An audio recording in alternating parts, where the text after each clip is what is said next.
ஹே நண்பா, உங்களுக்கு தெரியுமா இன்னைக்கு வேர்ல்டுல எவ்ரி ஃபியூ செகண்டுக்கும் ஒரு மெக்டானல்ட் பர்கர் சேல் ஆகுது. ஆனால் மெக்டானல்ட் ஒரு பிராண்டு ஆகிறதுக்கு முன்னால 2 ஃப்ரெண்ட்ஸால ஸ்டார்ட் பண்ண ஒரு சாதாரண பர்கர் ஷாப் தான். ஆமாங்க, 1940s Richard McDonald and Maurice McDonald இவங்க 2 பேரும் கலிஃபோர்னியாவில் ஸ்டார்ட் பண்ண ஒரு சாதாரண பர்கர் ஷாப் தான் இந்த மெக்டானல்ட். அந்த காலத்து ரெஸ்டாரண்ட்னாலே ரொம்ப ஸ்லோ சர்வீஸ் தானே. ஏதாச்சும் ஆர்டர் பண்ணால் வரதுக்கே 15 மினிட் ஆகுமா.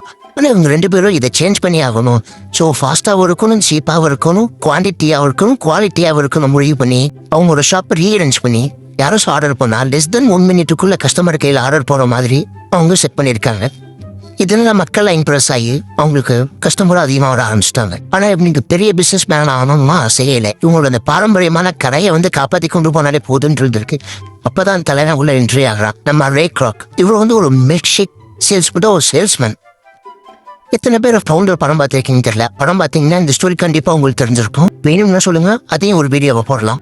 ஸோ மிஷின் மிக்க வந்த ரே கிராக் இதை பார்த்து ஷாக் ஆகுறாரு. உங்களால் இதை எங்கே பண்ண முடியும்னா வேண்டும் முக்கியம் பண்ண முடியும்னு பிலீவ் பண்ணுறாரு.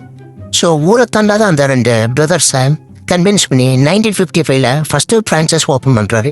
அது அப்படியே நாள் போக்கில் 10 ஆகுது, 10, 100, 100, 1000, இப்போ 40,000க்கு மேலேயே ஃப்ரான்ச்சைஸ் இருக்கு. இங்கே இந்த மெக்டானல்ட்ஸுக்கு ஒரு விஷயம் சொல்லுது, பெரிய சக்ஸஸுக்கு பெரிய பிகினிங் வேணும்னு இல்லை, சின்ன ஐடியா இருந்தால் போதும், ஆனால் கன்சிஸ்டன்சி வேணும். ஸோ லைஃப்பை வின் பண்ண மோனே வந்தாங்க. Dream big, start small, stay consistency. இந்த ஸ்டோரி இன்ஸ்பயர் பண்ணி தான் லைக் பண்ணுங்க, சப்ஸ்கிரைப் பண்ணுங்க. நெக்ஸ்ட் ஒரு ஃபேமஸ் ஸ்டோரியில் பார்க்கலாம்.